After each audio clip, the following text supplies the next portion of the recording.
And so it also becomes a very satisfying stage, I think, of the painting process, which is quite exhilarating.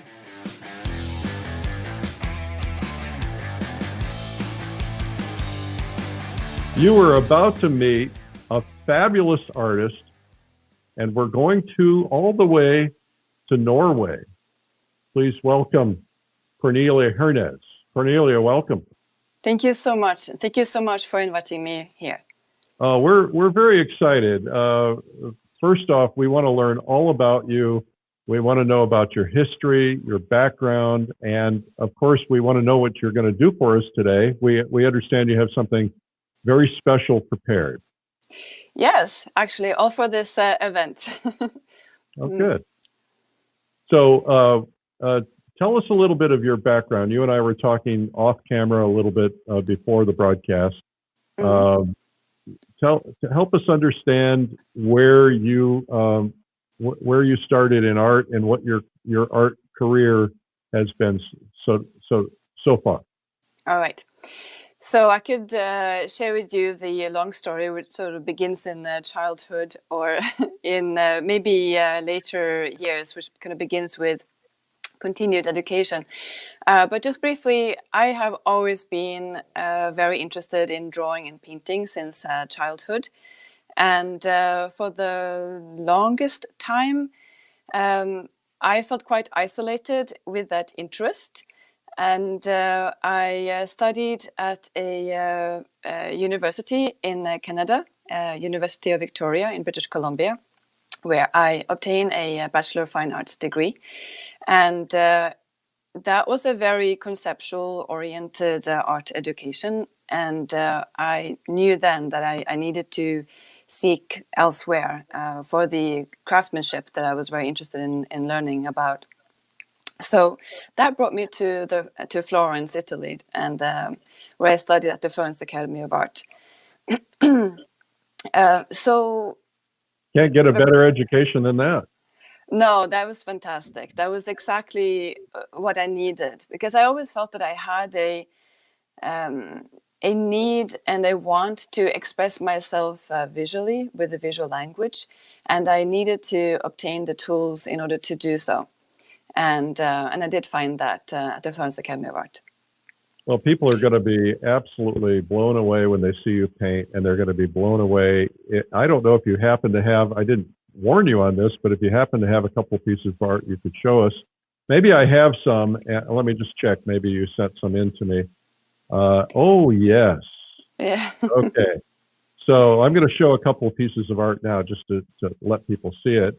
So I'm just going to flip through a couple of these just so they can get a feel for it. Wow, very stunning.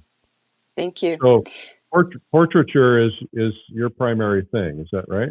Lately it has been. I do love still life painting also, but it has been a little bit on hold because the last couple of years I've been focusing on bringing my experience as a teacher and as an artist online. So I now have portrait painting tutorials on Patreon that are available for subscribers. There are also some free samples and some little sort of overviews over the painting process that I have for portrait painting. And so since the focus is on that, I've been mainly focusing on portrait painting for this time. But I really love it. And I have always been very interested in the psychology of the portrait and what we can express just with our body language or with the features of expressions and of emotions. I've never talked about this on this program, but I first off, when I was a child, I would draw faces all the time. Not well, but I drew them. And I was always fascinated with the portrait. My mother did a portrait of me when I was 13 years old, which I still have as one of my most cherished possessions because she's gone now. But when I started the magazine, I decided that it was important to try and highlight portraiture and keep it alive. So I started commissioning artists to do portraits of me for the magazine because I wanted to promote portraiture. I now have, I think, 26 or 27 by the greatest living artists of our time. some of which are no longer living. And I have a whole page dedicated to the portraits. But you're talking to the right guy when it comes to portraits, because this is one of my passions. I have so many passions, but this is one of them, and I'm anxious to watch you paint. We'll be back in just a second. Cornelia, we're going to see you paint. We're going to do a little demo. And you guys can find her painting videos and her painting tutorials at corneliahernes.com. And I'll put that up later as well so you can see them. But we're going to hop off, make a couple of announcements, and I'll be back in just a minute. It's a pleasure to meet you. Wonderful to meet you too, Eric. Thank you so much for having me. All right, hang on. Okay, well, today is day number 175. Our guest is Cornelia Hernes, and she's coming to us from Norway. I just suggested I need to go over to Norway to visit. Hint, hint. So, anyway, Cornelia and her husband, Stephen, are fabulous teachers from the Florence Academy, and they're going to be part of our Realism Live faculty. I guess I'll talk about that in a minute. I want to tell you that today we have been here at noon every day for 175 days in a row without skipping a single day. No days off for us. You know, we want to make sure that we're committed to you. The goal of these broadcasts is to help you keep your head in the game, as I like to say. I want you to be focusing on doing something that you love, something that's fun, something that will distract you, because we're all obviously concerned about the virus. We're dealing with the quarantine. We're dealing with other things in the world. And we want to make sure that we stay healthy, focused, happy, and not allow ourselves to become consumed with fear, consumed with worry, because this is a time that we need to be able to be strong to deal with it. And one of the best ways to be strong, I always talk about this on the airlines. They say, you know, put your own oxygen on before you help others. And that's what we need to do in our lives. You know, we have people that we help in our families, people that we help that are friends, people we help that are students, and we can't help them unless we are healthy, mentally healthy, physically healthy. And so I want you to be mentally healthy, and that's why I'm giving you free video samples that we normally would charge for. We're giving you these every day at 3 p.m., and I'll tell you about those in a minute. And also just trying to be here for you guys, because I want to make sure that you're feeling good about yourself, because this is really critical. Art is such an important element, and when the world is struggling with what it's struggling with, we need to put art out there and change hearts and change lives and help them see the world through the eyes of the artist. And that's why we want to keep you healthy and strong. So that's what that's all about. Global, nationally, which is the biggest bookstore distributor. So number one, I got a new slide. Number one selling art magazine nationwide. And we outsell all art and photography magazines nationally in Barnes & Noble. We're very proud of that, and that's kind of cool. We also just found out recently, I don't know, a few weeks ago, that we're now distributed in Michael's stores, 278 stores nationwide. And I would love for you guys, if you haven't seen a copy of Plein Air, go in there, pick one up, because it'll help Michael's realize that people love it, and maybe they'll continue. And that's what we, of course, strive for. We have been trying to get Michael's to get interested in the plein air movement for several years, because the plein air movement is big, and typically you walk into art stores and you don't see anything that's focusing on plein air. And we, because of Plein Air magazine, we love plein air, and we want others to discover it, because it's a heart-changing thing. And so we're so happy to see Michael's embrace it. So give them positives, you know, when you go buy your magazine, thank them for doing it, because we want that. And that, of course, will help our universe, right? We want to help the vendors who sell paints and easels and products and canvases and other things. And we want to support all forms of art, but also Plein Air magazine. And so it's nice that we have Plein Air magazine in the stores. I should tell you that the digital edition of Plein Air magazine that our friend just won for Egypt, he's getting a full year subscription. The digital has 20% more content than the print. We always have leftover content that we can't use because there's just not enough pages, even if we're having big fat issues. And so that's something that you want to look into. Speaking of fun, I'm taking 50 people to Russia in this time next year. we'll be in Russia in the early fall, and we're going to spend 2 weeks, just maybe 2 weeks in one day, and we're going to paint throughout Russia. We're going to be starting out in St. Petersburg. We will be seeing the sites. We have private entry into the Hermitage Museum for our small group of 50 people. No one else in the building at the time, right? At least I don't think so. I mean, I've been able to arrange that for my art tours 2 different times because of my relationship with the director there. But please know that we're going to be painting some of these beautiful sites in St. Petersburg and Moscow, but we're also going to be going to the great museums, and we're going to be doing a little bit of touring, but a lot of painting. And then we're going into the countryside in Russia, which is just delightful. And so you can learn more about that at paintrussia.com. We're asking you to basically sign up and let us know that you're interested, and then we'll send you the information. It's an expensive trip. I won't tell you any differently. It costs a lot of money to do something like this, and but we're keeping it down as far as we can keep it down. And the price is not there yet, but we're going to send it out this week because we're pretty close to ready on that. Cornelia, are you there? I am here. I'm ready. Okay. All right. So we're not going to get to see her, but we're going to get to see what she does. And I'm going to pull my camera off so that we can see what you're doing. Sound like a plan? Sounds good. All right. So here we go. Right. So I started this just an hour or so ago, just to have a block in ready for this talk, but also because I love to paint. So that's great. It gives an opportunity to do that. And this is a composition that has sort of been on my mind for a long time. I'm using photographic reference here, but I'm just focusing the camera on the palette and the painting.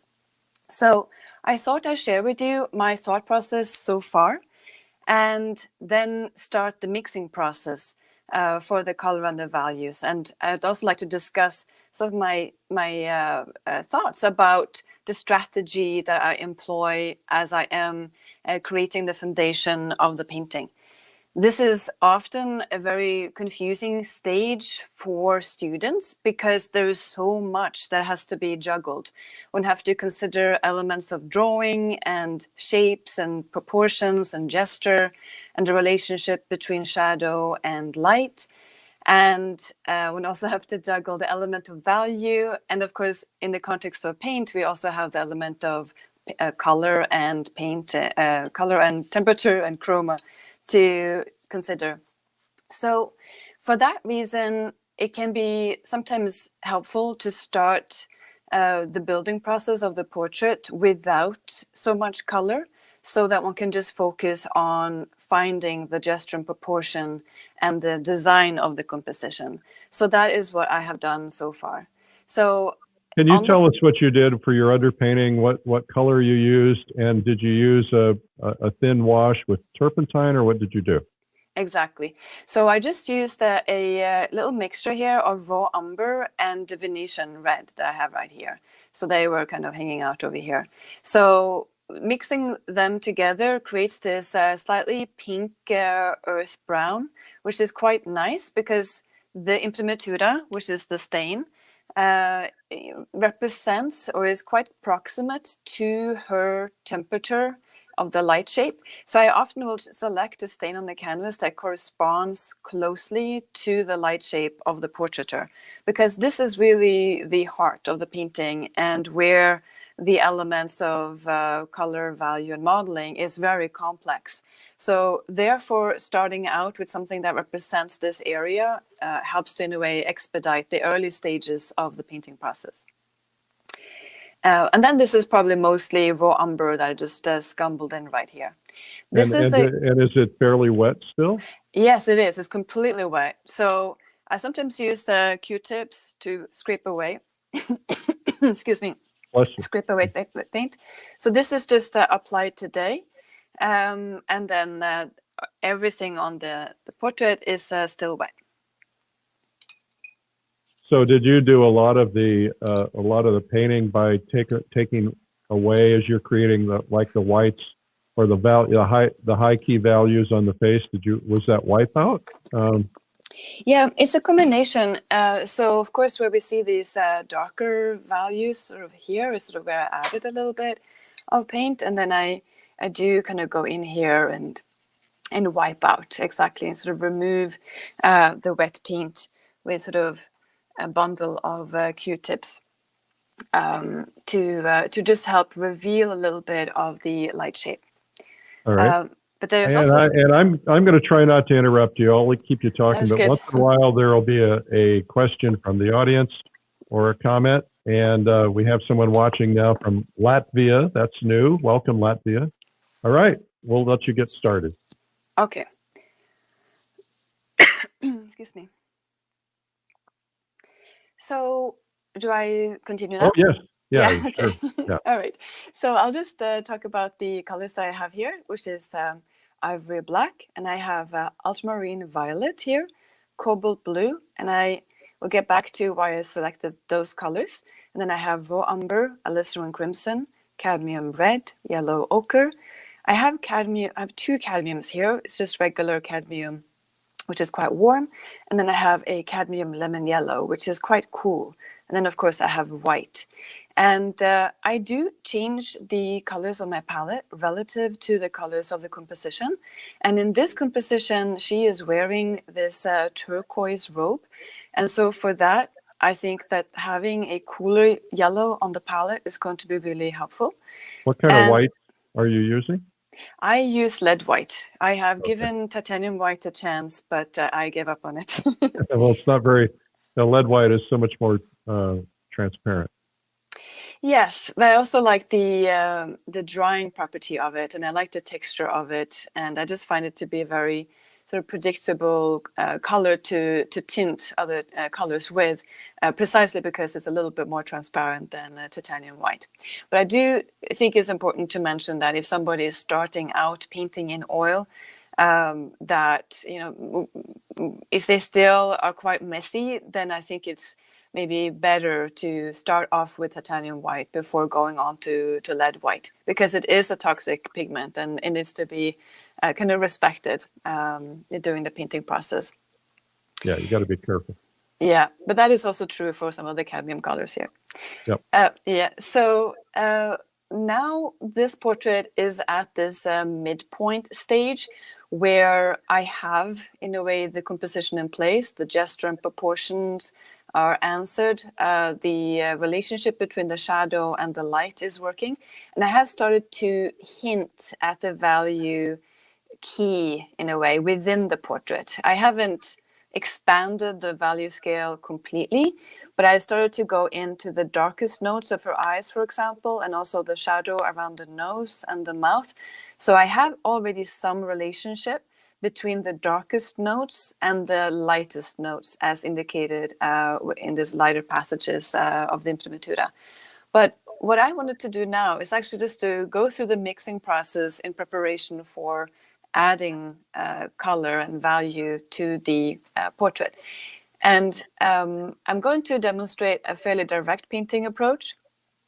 So I'll start with some of the darkest areas. So now I'm just mixing ivory black and a little bit of alizarin crimson. And so that gives a sort of nice and dark, kind of reddish black, which would be good for some of the shadow shape areas and some of the darkest accents of the portrait. And then I go one step lighter, where I might start to increase the ratio of red. Maybe I'll go a little bit lighter with the cadmium red as well. So you can immediately see an impact right here, where this begins to lighten up the value just by using a primary color. And I will mix my color and my values relative to the composition, but very often one do see the same or similar color values kind of being expressed in most compositions. So especially some of these base notes right here with some of the darkest color values, that's pretty much just going to be straight up black and red in most compositions that will have a shadow shape. Okay. And let me know if you have any questions along the way. One of the questions is, where on earth do you get lead white in Norway? Yeah, you have to import it. And so we just recently moved to Norway, actually just in July. And so we stocked up. Yeah, so I won't be able to give any advice on that. It is it's a complicated situation for professional painters in Europe. That lead white is becoming very difficult to obtain. Yeah, as a matter of fact, I was at Dan Graves' studio, and he has big bags he mixes his own lead white, and said he had to buy a bunch because he's afraid that he may never be able to get it again. Yes, yeah, exactly. That's how I feel about it. Yeah. Hello, New Zealand. Hello, Germany. Hello. Thank you, everybody, for tuning in and seeing this mixing process right here. I really appreciate it. So now that I start to go a little bit lighter, I start to introduce a little bit of white. And I actually have just these mixtures right here. They're just black and red and a little bit of ochre. But I feel that now I can start to introduce a little bit of white. So if you do find that you have a composition where there's a lot of very rich midtones, for example, it's important to consider that before you go to white to make a lighter value, you can first do that by kind of going through ochre and a combination of red. Because if we only mix white and black, let's say, we will get a very chalky color. Well, in a way, this is kind of chalky right here, but in the context of color and values, they're also quite chromatic and rich. You know, they play off each other. But if everything is sort of mixed black and white, it can kind of create a bit of a gray, chalky appearance to the composition. So in order to obtain and to preserve the color integrity, you can also maneuver on the value scale by just using kind of pure color instead of black and white. Okay.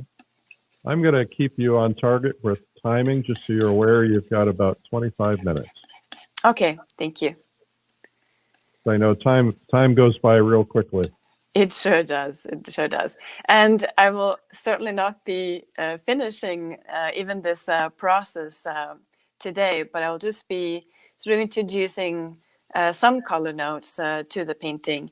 And I'm also planning to go into the background, actually. So while I'm mixing these this color value string right here, you know, this is for the portrait in a way. So this is going to be a mid-tone somewhere around here. But you can see that even as I'm putting my palette knife up here, that it's very difficult to judge the relative light of this mixture. And that is because we don't yet have the context of as presented with the background and her hair. So I just want to show you, in a way, the strategy of building a painting in the early stages and what is important to address early on. So there is, in a way, a synergy that happens between the components of the composition. So we constantly have to juggle the element of drawing as pertains to sort of the accuracy of design. And we have to use value also to express structure. And, you know, the way that the form turns towards the light or, you know, towards the shadow. So value is an essential component to conveying the structure of the three-dimensional form, since value is in a way, side effect of the planes turning with the relative degrees to the light. Mm-hmm. All right, so here I have just sort of a fairly complex flesh tint scale. So here are sort of the shadow shape, midtones, and some sort of cool and warm midtones. And then here we have some a variation of warm and cool lighter values. Are you using a glass palette, and did you tone it with paint, or is that paper behind it? What is it? No, this is actually a wood palette. Oh, it is? Okay, so it's a piece of masonite or something like that. No, just birchwood. Just wood, okay. Yeah, All right. it's from New Wave art palettes. They make great products. They do. Anyway. They do. I love them. All right, so now I'm going to go into the background. And the background has it's a yellow background right here, but there's also some shadow right here. And so it's almost straight up going to be ochre in some elements of the background. So I'll just create a little patch right there. I also like to create a little patch maybe where I have some of the darkest accents. And so this becomes what I refer to sometimes as the ugly duckling stage of the painting process, where it looks a little bit broken, and maybe that I have some kind of color samples sort of distributed throughout the composition.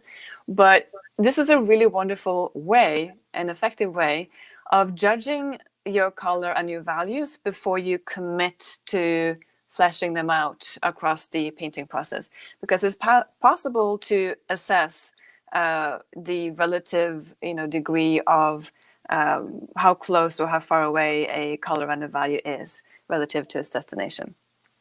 So as I'm looking at this to the composition, I know that I'm going to have to go a little bit darker right there. Rather than going to black immediately, I'm actually just going to mix the ochre and the umber, because this is a little bit more in the proximate color family than the ochre and black. Black is quite interesting, I think, as a color, because it represents the darkest value on the value spectrum, but it also represents blue in a way. So when black is mixed with white, for example, we get a kind of earthy blue color. So when I mix it, if I were to mix black and ochre right here, it would probably turn a little bit more green. But even so, I'm actually mitigating this mixture with a little bit of red as well, and also a little bit of cadmium, because I needed to spruce up the chroma right here. So you can see it's actually not too far off the original ochre color, but it's a little bit darker and it's still nice and chromatic. Mm-hmm. So I think I'm just going to see that somewhere around here.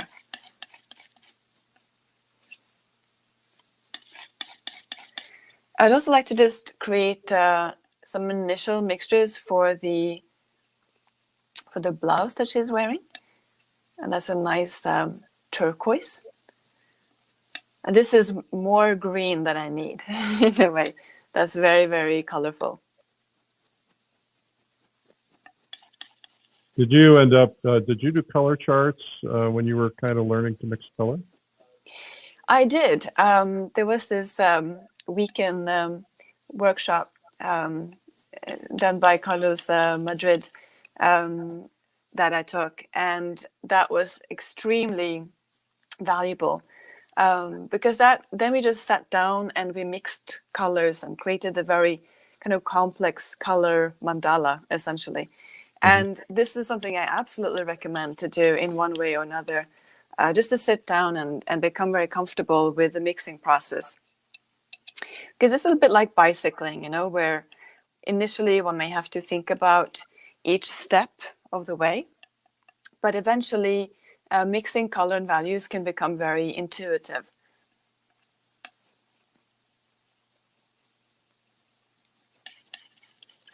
So just going here with black, and I find some of these darker. What kind of black are you using? I'm using ivory black. Okay. Sometimes I actually use a bit of Mars black in the blocking stage as well. And are you making your own paint, or are you using tube paint from somebody? I use tube paints. Okay. Yeah, from a mixture of brands. So there's some Old Holland, Michael Harding, and the Rublev Color. Mm-hmm. All good paints. Yeah, definitely. All right, so now I'm just going to start to block in the background a little bit. Yeah. Are you going to be using any medium? What are you doing? So I use very little medium. I'm quite conservative when it comes to medium concoctions. And I think that's also really important for especially students of painting to kind of start with the basics. So maybe rather than going to very complex medium concoctions, select something like just linseed oil. Since paint is just made of pigment and linseed oil or walnut oil traditionally. So that's what I use. I just use walnut oil or linseed oil. And I'm not adventurous at all when it comes to mediums, just because I'm not a chemist and I feel like I would need to know the chemistry of it in order to want to incorporate something other than oil. Well, the paintings that have lasted the longest historically were just done with linseed oil. Yeah, correct. But it's also maybe so that so oil paintings, in the past were used, or the mediums that were used were walnut oil or linseed oil. Yeah. Maybe not very complicated concoctions. And you find it's important to get your background in first so that you can read the values on the face? Exactly. So the moment the background comes in here, and also if I bring in a little bit of the hair,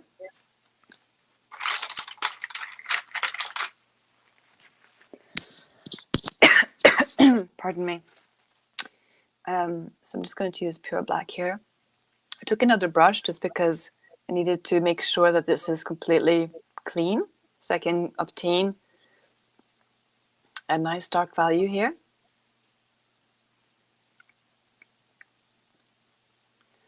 And this is fused a little bit with the raw umber that is still wet in these areas. Mm-hmm. So on the second round, on the second painting day, I'll be probably able to go even darker in these areas. Do you do a lot of glazing in your process?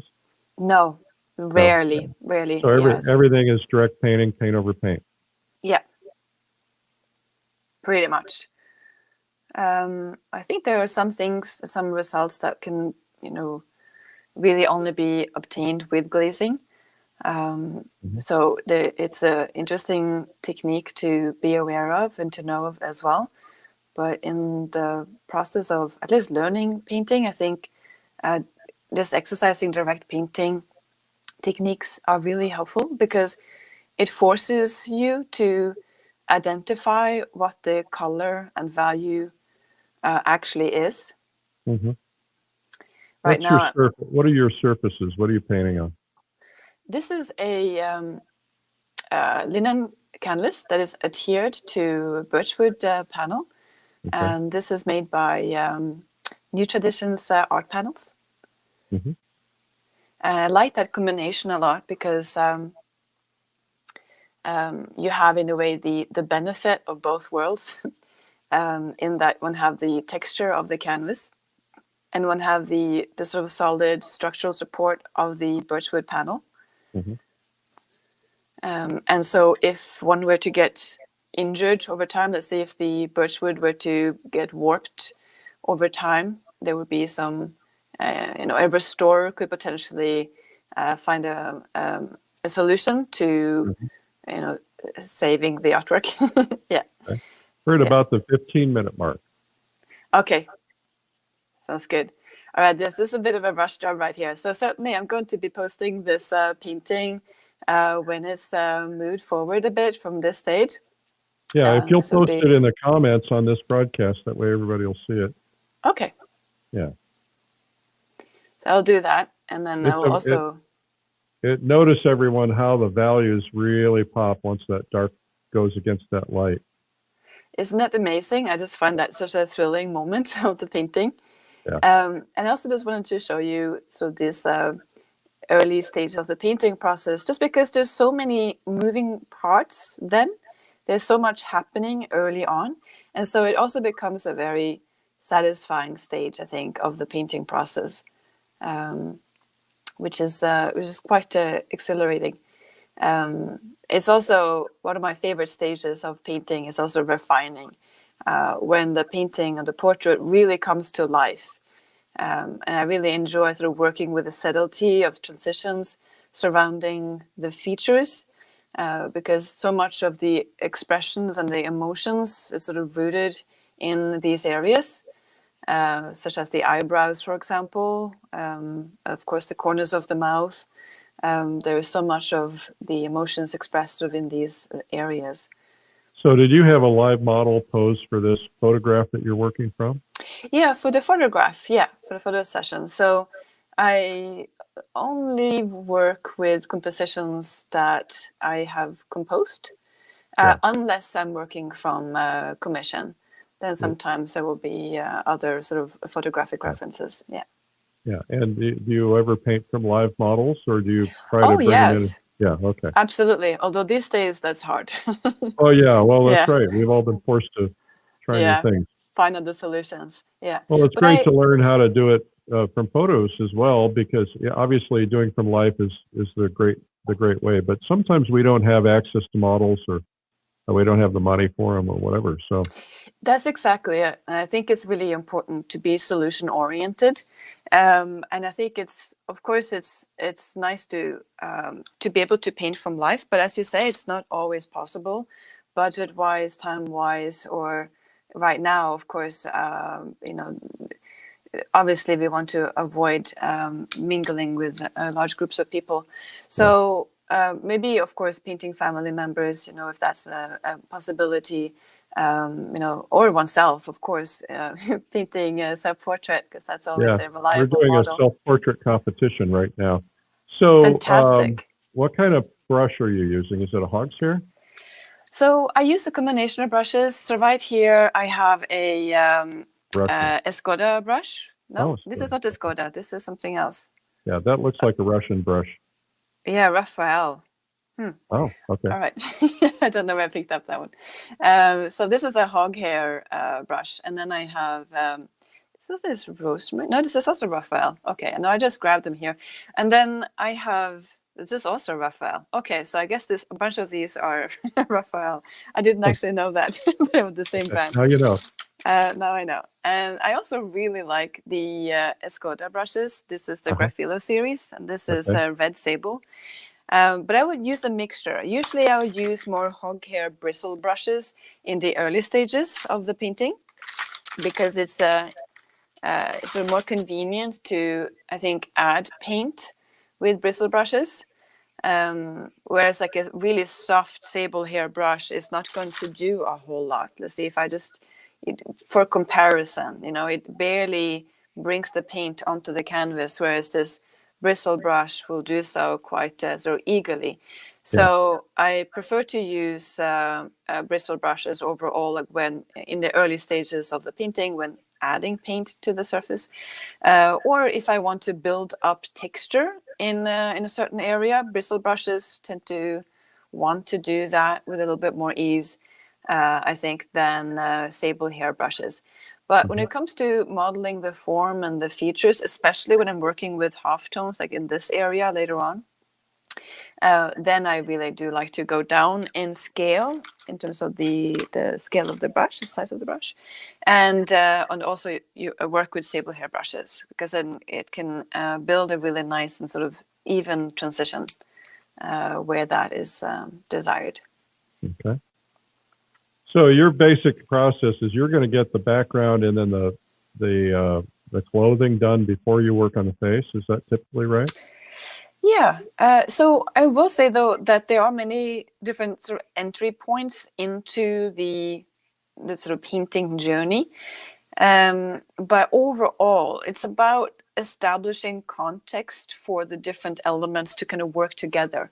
So now, just to sort of synopsize, I had to have some reference of her, the composition, in place before I could bring in any element of the background. Otherwise, the background wouldn't know where to go. Oh, you're saying creating the air by bringing some background color into the face.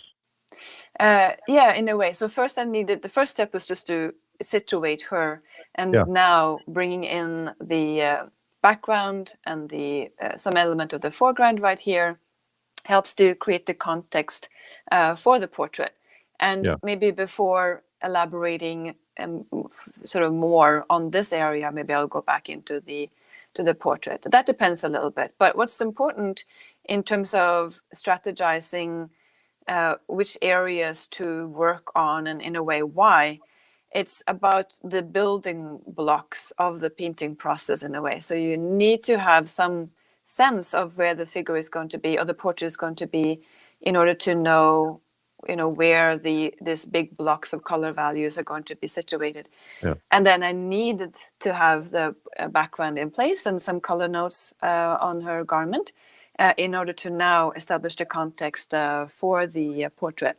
Yeah, I'm afraid we're going to run out of time. I want to see you do a little skin. Yeah. Well, you might be able to see it at some point because I am filming this on another camera, and so this portrait will eventually be featured on my Patreon platform, which is Cornelia Hernes Artwork on Patreon. So this will be eventually available there, and I'll also tend to make faster little video clips with time lapses of my painting process, which you can see on Instagram, which is Cornelia Hernes Artwork.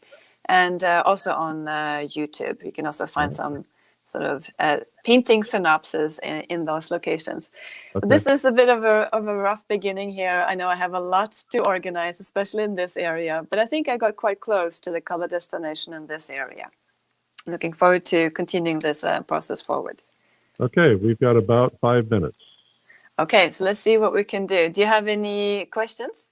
No, I'm going to let you paint. Right now, no questions. Okay. Daniela Rochsledge says to say hello to you. Oh, hi, Daniela. How are you?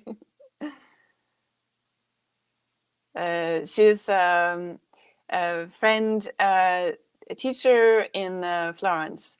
And she's actually my teacher for a while. Oh, good. She's a fantastic artist. Okay, I've not met her. I know Daniela Estoni over there. Oh, my goodness. Oh, I have a painting brain now. You have to forgive me. No, Daniela, she is a student in Sweden. Daniela Estoni, of course. Now I kind of blurred my mind there. Thank you for correcting me. Oh, I wasn't trying to correct you. I just thought maybe there were two Danielas. Yeah. I am not very good on remembering surnames or names, but I always remember faces and people. Nice. Yeah. Yeah. Well, one of my goals one day is to go over and study at Florence Academy. Yeah, yeah. Now that my kids are gone, maybe I'll make that happen. I'd have to do this. It'd be at 8 o'clock. What time is it there in Norway? It's closing in on 7. Okay. So I'd have to do my broadcast at 6 o'clock every night. Yeah, yeah. That's which is bad. Quite nice too. Yeah. Okay. I'm moving. Yes. Yeah, I recommend it. It's really nice. So I just wanted to bring your attention to this area now because you can really see how blue-black wants to be even when it's mixed with ochre.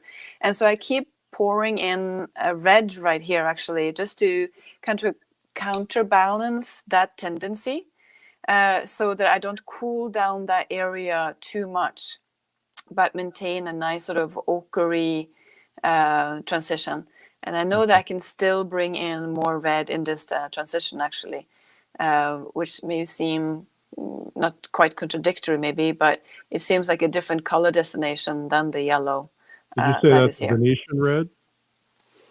What I have right here is a cadmium red. The Venetian red I haven't really been using for the background, just because it's a little bit too earthy. So in order to express nice sort of color saturation for this particular background, I'm sticking to ochre as a base color. And then, of course, I have black right here.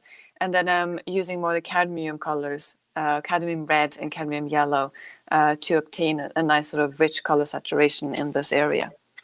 I feel like I need to bring in a little bit more of a dark kind of, dark red, basically right here. So you're going to post the completed work on this Facebook page when you're done, if you would. Yes. And so people are asking about that. Also, you'll be able to see more. She will do this as a tutorial at CorneliaHernesArt.com. Is that right? Cornelia Hernes Artwork, and that would be Patreon. So it's Patreon / Cornelia Hernes Artwork. Yeah. Okay, Patreon. Okay. Yeah. But I've posted her website on there, but you can also look up her name on Patreon. Yes, thank you. And it might take a couple of sessions before this is complete, but I will post some updates of the process, and it will also be updated on the Instagram. Yeah. Okay. Excellent. All right. All right. We're coming down to about 2 or 3 minutes, so Okay. no pressure. No. And by the way, it's really beautiful. Just seeing the underpainting. It's just so gorgeous. Yeah, thank you. I do really like this stage a lot, and it's. I think sometimes I can be a sort of own statement also. I think it's more also really important to see how much attention you're paying to the background, because that's influencing the portrait itself. I think so many of us tend to just kind of put our backgrounds in haphazardly, and you're putting a lot of care to it, which is teaching me lessons. All right, that's great. It's really quite amazing how it's sort of indirect. And I like to think about the background almost as the subconscious of the composition, in a sense that we don't really give it much sort of direct thought, but it is so powerful as an agent of communicating the whole sort of scenario, the whole composition.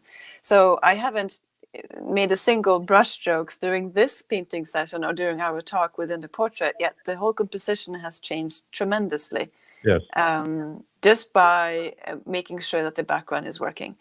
And I think also with something like this, I really like it when there is a bit of shadow or value variations in the background. So it's not completely plain, but that creates a nice sort of element of lost and found edges in this area right here. Yeah. And I'm also making sure to create a soft sequence of transitions right there, so I avoid any sharp edges of the background. So when you start on the face, where would you start? Would you start with the shadows? Yes, because in this situation, I have the imprimatura that's the closest to her light shape. And so the shadow then are the elements that needs to just make sure that they are in their correct location. And they are actually quite close to their final destination, because I did go in here and start to sort of introduce some of the color values in these darker areas. I'm not able to go maybe quite as dark in the shadow shape here yet. Maybe I'll be closer to this a little bit. And that's I'm going to have to ask you to stop painting and come back on camera so we can say goodbye. I apologize to everyone. I would try to go long if I could, but we're going to get cut off on some platforms very quickly. And unfortunately, we've kind of run out of time. But this has been a fabulous exercise already. So I really appreciate this, Cornelia. I'm going to switch over to the other camera once you're on there. I'll see you there. Okay. All right. And so in the meantime, I'm coming back on. I want to thank Cornelia Hernes, and she's going to be live on Realism Live, which is coming up October 20 through 24. There's a beginner's day, and then there's 4 days of things like this in depth, and we'll be able to see it. So here she is. There he is. And there she is, in case you didn't get a chance to see her at the beginning of the show. Cornelia, thank you so much. Thank you so much. You'll post this so we can see it, and then we'll get a chance to see the finished product. Obviously, we can also go to Patreon, look up your name, Cornelia Hernes, and that will help us as well. So thank you for being on the show today, and I'm coming to Norway to see you guys. Sounds great. Looking forward to it. Then thank you so much for everyone tuning in. Appreciate it. All right.